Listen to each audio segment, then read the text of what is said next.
ये हूँ आमर काइनेटिक जीइंग गोटे गाड़ी अच्छी मार कंट्रोलर सब तो प्रायतः ठीक जना पड़ूला कि आम जो कन्फर्म हलु गाड़ी कौन पर चलूनी खोलिक देखला बेले मोटर आमर हाफ फ्री रोचे और हाफ जाम रोचे खोलिक भलसे चेक कर नेलु मैग्नेट ठीक अच्छी आ मोटर कॉइल बेस ठीक अच्छे किंतु जिते चेष्टा कलापर लेदे काढ़ी एक्चुअली सीधा गलु किंतु प्रोब्लेम रहा सेमती हाफ जाम रोचे देखो गोटे साइड जाम रोचे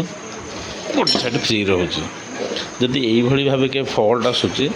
तेज आपको रिपेयरिंग करिबारे समय बर्बाद करूँ ना कि पैसा मत बर्बाद करूँ डायरेक्ट मोटर न्यू रिप्लेस कर दिंतु आर कौन ना कौन प्रेसर पड़ी आक्सिल बेंड हो जाए नचेत आम से बेसटा लेआउटा एपट सेपट हो जाए जहाँफल कि आपको रिपेयरिंग करवाटा पैसा बर्बाद करने सहित सामान तेणुक आपको नुआ रिप्लेस करूँ जदि ये फल्ट आसी आपणकर जदि मोटर के दरकार तेज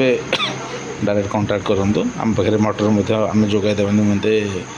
आवेलेबल अच्छी ना मगेक आपको जोगाईदेवु।